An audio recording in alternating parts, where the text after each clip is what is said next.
네, 오늘 복습할 내용은 스택, 큐, 이터레이터, 그다음 컬렉션 프레임워크, 그리고 JVM에 대해서 한번 복습해 보도록 하겠습니다. 일단 스택은 자료 구조의 하나로서 밑이 막힌 상자라고 볼 수 있는데 이런 구조를 가지고 있습니다. 그래서 데이터를 여기다 넣게 되면은 맨 밑에 하나 적재되고 그리고 이렇게 위로 쌓이는 상자 형태의 자료 구조라고 볼 수 있습니다. 그래서 밑이 막힌 상자이기 때문에 옆에서 데이터를 꺼내는 게 불가능하고 맨 밑에 있는 데이터를 꺼내는 것 또한 불가능합니다. 즉 데이터를 넣고 빼는 입구가 하나인 자료 구조를 스택이라고 합니다. 그래서 이 스택은 last in, first out, 아웃이라고 해가지고 리포의 형태를 리포 자료 구조라고도 하는데 가장 늦게 들어온 데이터가 가장 빨리 나간다고 해서 last in first out이라고 이렇게 부르기도 합니다. 이 스택이 대표적으로 쓰이는 곳은 이제 메서드의 콜 스택이라는 이제 메모리의 JVM의 이제 콜 스택이라는 메모리 영역에서 이 스택이라는 자료 구조가 쓰이게 되는데 왜냐면은 메인 메서드 같은 경우에는 자바에서 실행될 때 가장 먼저 실행돼서 가장 늦게 메인 메서드가 종료되는 순간 이제 프로그래밍이 종료가 되기 때문에 가장 밑에 쌓여야 됩니다. 그래서 이 콜 스택을 이용해서 메인 메서드를 가장 밑에 적재를 해놓고 이 메인 메서드에서 이제 뭐 여러 가지 메서드의 호출을 통해서 메서드를 쭉 쌓아가다가 이제 거기서부터 맨 끝에 메서드부터 실행이 끝나면은 하나하나 빼면서 실행을 종료하면서 마지막에 메인 메서드에 이제 이 닫는 블럭 중괄호 메인 메서드의 마지막 중괄호를 실행을 하고 나면은 메인 메서드도 이제 빠져나가게 되고 프로그램은 종료가 됩니다.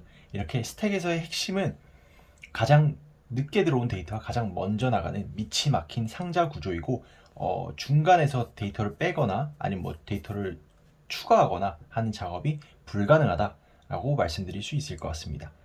그리고 Q는 이 스택이랑은 다르게 이런 식으로 터널 구조로 되어 있습니다. 그래서 데이터가 들어오는 곳과 나가는 곳이 서로 달라서 즉 들어오는 곳 따로 나가는 곳 따로이기 때문에 first in, first out 즉 FIFO 구조로 되어 있습니다. 즉 가장 먼저 들어온 애가 가장 먼저 나간다는 이 터널 구조로 되어 있어서 그렇게 생각을 하면 될 것 같습니다. 왜냐하면 터널 같은 경우에도 속도가 일정하다는 가정하에 1차선에 속도가 일정하다는 가정하에 차가 들어오면은 분명히 들어온 순서대로 이렇게 차례차례 나갈 거기 때문입니다. 이 Q가 쓰이는 대표적인 곳은 너무 간 것 같은데 운영체제 이제 프로세스의 레디 큐라는 이제 프로세스 실행을 대기하는 프로세스들이 이제 운영체제에 의해서 관리가 되는데 운영체제에서 이제 CPU를 할당받아서 자기한테 할당된 프로그램을 실행하는데 준비하는 곳에 이제 이런 큐가 쓰이게 되고 그리고 이제 스레드를 대기하는 장소로도 큐가 쓰이게 됩니다. 왜냐하면은 스레드가 프로세스로 설명을 드리면 프로세스 같은 경우에는 뭐 특정한 게 먼저 이렇게 꼭 실행돼야 된다기보다는 차례차례 자기 차례를 기다리면서 프로그램이 들어온 대로 또 다시 다음 게 실행도 다음 게 실행도 다음 게 실행되고 차례차례 실행돼도 되기 때문에 이런 식으로 큐를 사용해서 구현을 하고 있습니다. 그리고 이제 이터레이터 같은 경우에는 컬렉션 인터페이스를 구현한 그러니까 상속받은 리스트와 셋 각각 컬렉션을 상속받은 리스트 인터페이스와 셋 인터페이스 그리고 이 리스트 인터페이스와 셋 인터페이스를 구현한 구현체인 어레이 리스트 대표적으로 어레이와 그다음 링크드 셋은 뭐 해시셋 그다음 뭐 트리셋 셋 이렇게 있는데 이 컬렉션 구조에 컬렉션 그러니까 컬렉션을 상속받은 자식 객체들이 하위 객체들이 조회할 때 데이터를 조회할 때 이제 공통적으로 사용할 수 있는 인터페이스가 이터레이터라는 인터페이스입니다. 이 인터페이스의 특징은 인터페이스 이게 인터페이스인지는 다시 한번 봐야 될 것 같습니다. 어쨌든 이터레이터 객체를 각각 이제 리스트와 셋의 참조 변수로 리스트 참조 변수 점 닷 이터레이터 메서드를 호출해서 이터레이터 객체를 얻어옵니다. 그리고 여기서는 이터레이터 i는 해가지고 이런 식으로 해서 이 i의 이터레이터 객체를 얻어오면 이제 이 리스트의 원소를 하나씩 순회할 수가 있는데 이렇게 굳이 뭐 일반적인 포이치나 아니면 일반적인 포문을 사용해가지고 원소를 출력을 할 수도 있지만 이 이터레이터를 사용하는 이유는 만약에 리스트에서 셋으로 그러니까 이제 리스트 어레이 리스트에서 만약에 해시 셋으로 그러니까 다양성 때문인데 뷰가 컬렉션 타입의 자료 구조를 그러니까 컬렉션 참조 변수의 그러니까 컬렉션의 자식 객체들을 자식 클래스 컬렉션의 이게 말 설명이 안 되네. 제대로 모르고 있는 거다.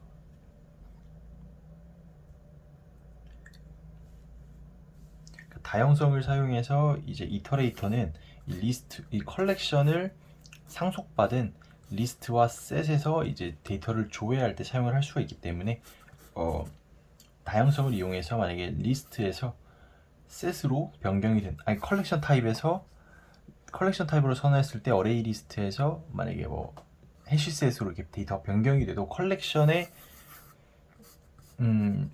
정의되어 있는 메소드를 사용했을 경우에는 굳이 이터레이터를 변경하지 않아도 데이터를 조회하는 코드는 고치지 않아도 된다. 즉 확장성을 위해서 이터레이터를 사용을 하는 건데 이게 원활하게 설명이 안 되는구나. 네, 어쨌든 지금 한번 봐야겠네요. 그리고 이제 컬렉션 프레임워크는 여기 설명에서 연장을 하면은 이 컬렉션은 이 리스트와 셋을 하위 자료 구조 하위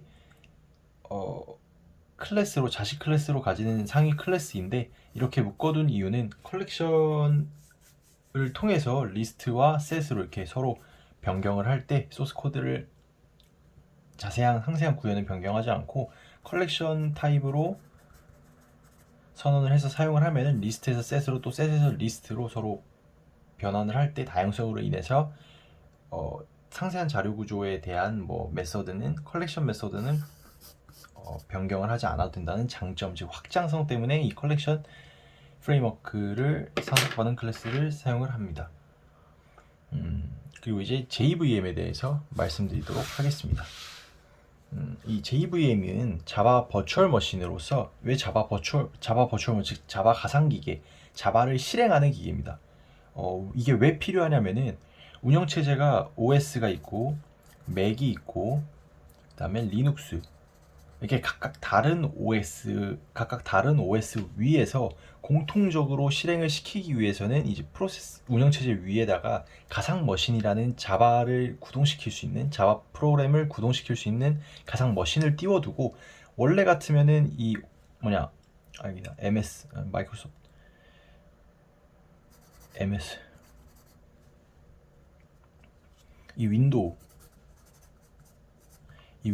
맥, 리눅스의 각각 OS 환경에 맞춰서 소스 코드를 따로 이렇게 해서 3개의 자바 파일을 만들었어야 되는데 자바 버추얼 머신으로 즉 JVM을 통해서 모든 윈도우에서 공통적으로 자바 프로그램을 원활하게 돌릴 수 있게 하기 위해서 JVM이라는 자바 가상 머신을 사용을 하는 거고요.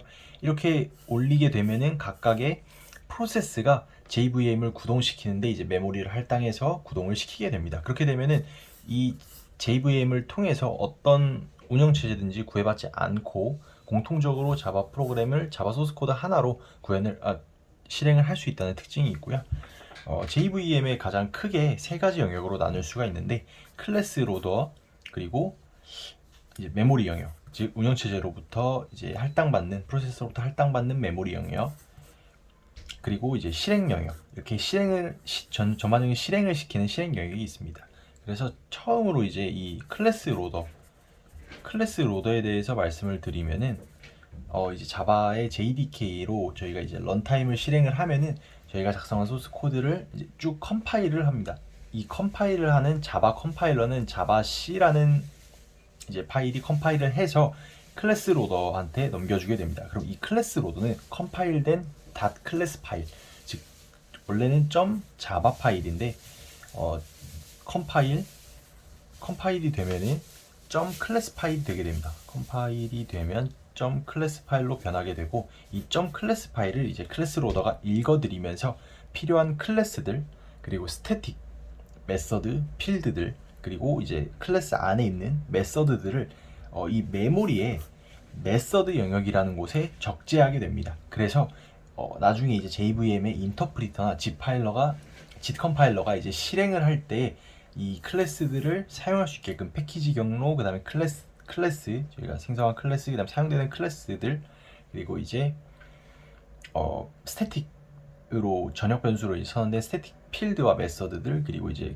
클래스 안에 있는 인스턴스 메서드들을 이제 메서드 영역에다 적재를 하게 되고, 그리고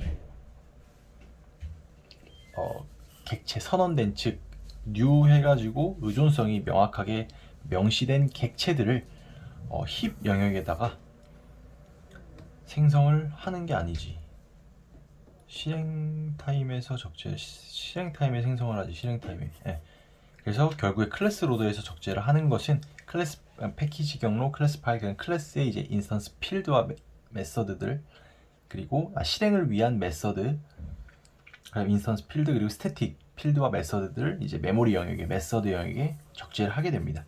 그래서 이 메모리 영역을 그 다음에 이제 알아볼 거는, 대표적으로 이제 할 일은 그렇게 적재를 하는 거고, 이 메모리 영역에는 5군데 영역이 나눠져 있습니다.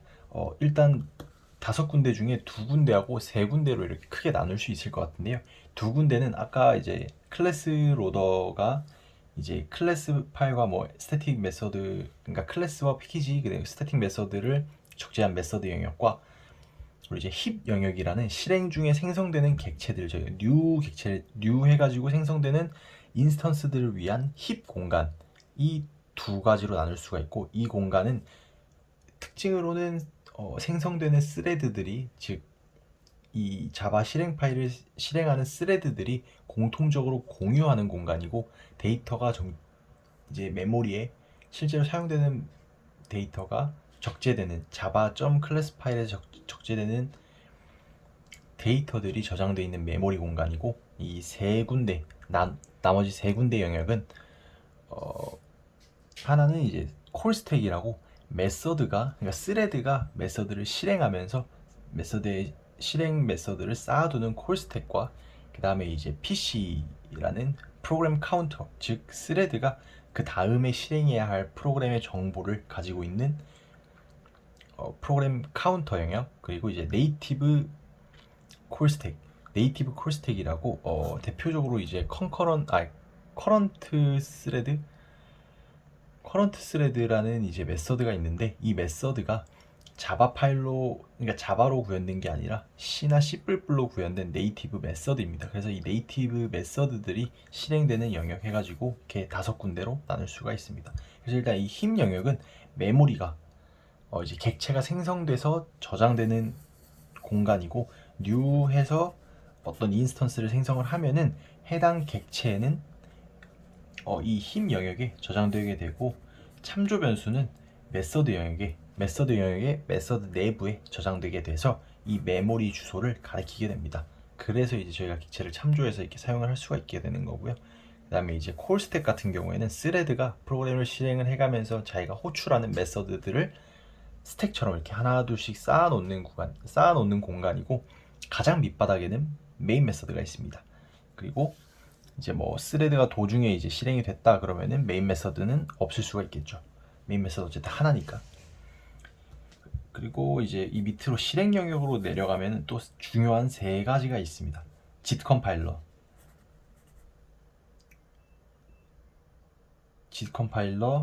그리고 인터프리터, 그리고 GC, 가비지 컬렉터가 있는데, 짧게 설명을 드리면, 일단 짓컴파일러는 소스 코드에서 이제 중복되는 부분을 계속 인터프리터가 읽어드리기에는 비효율적이기 때문에 이 중복되는 코드들을 싹 다 모아서 컴퓨터 언어로 미리 바꿔 놓습니다. 그러면은 인터프리터가 한 줄 한 줄 한 줄 한 줄 읽으면서 컴퓨터가 이해할 수 있는 언어로 변경하는 작업을 중복 코드는 미리 G컴파일러가 실행을 해놓고 나머지 그 외 코드들만 이제 인터프리터가 한 줄 한 줄 한 줄 한 줄 닷 클래스 파일에 바이트 코드들을 읽어서 결과적으로 이제 프로그램이 이해할 수 있는 언어로 변경을 합니다.